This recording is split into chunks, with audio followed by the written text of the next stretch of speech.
donor darah lebih berani dari donor ginjal? Makanya aku selalu salut sama orang donor darah. Karena donor darah itu akhirnya darahnya digunakan oleh orang-orang yang butuh transfusi darah di bank darah itu. Jadi buat teman-teman yang mau donor darah itu harus rutin. Karena bisa jadi darahmu itu dimanfaatkan untuk orang-orang yang lagi kehilangan darah dalam jumlah banyak. Contoh operasi bedah otak, operasi sesar, kecelakaan itu butuh transfusi darah. Kalau masih gebetan gitu mending jangan ya dong. Nggak bisa. Nyamuk nggak boleh. Apa? Nyamuk. Suoto saya nyamuk. Iya sih, tapi Masih belum.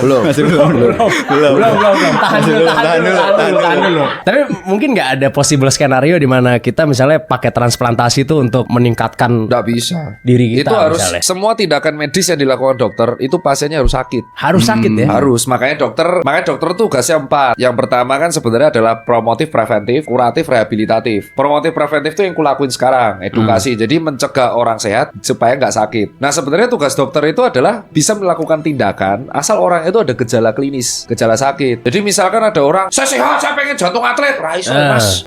Ganti aja sama itu piston ranking. Ya minum enduro kau ya. Biar ngebul tuh otak. Paru-paru ngebul. Nggak bisa ya. Nggak bisa, nggak boleh. Kalau banyak uang misalnya. Nggak bisa. Tapi kalau bicara soal sains, misalnya kita sampingin moral dulu deh. Bicara soal sains bisa nggak? Nggak bisa.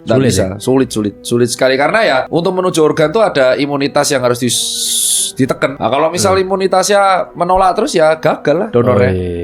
Yang paling sulit itu transplantasi hati menurutku. Hati itu adalah organ yang paling cepat recover. Kalau sampai hatinya rusak berarti hidupnya itu jelek banget. Hati itu hepar tuh fungsinya puang organ paling sakral selain ginjal. Cuman bedanya kalau ginjal tuh sekali remuk dia sulit untuk recover. Makanya harus dirawat baik-baik dari sekarang. Dan ginjal itu rusaknya adalah bukan langsung kecuali dia ada penyakit-penyakit genetik kayak nephrotic syndrome pada anak kecil. Tapi kalau misalkan kayak hidupnya jelek banget, maka si ginjal tersebut akan rusaknya bertahun-tahun, mungkin 20-30 tahun. Cuman kalau hepar itu organ yang selalu bisa recover.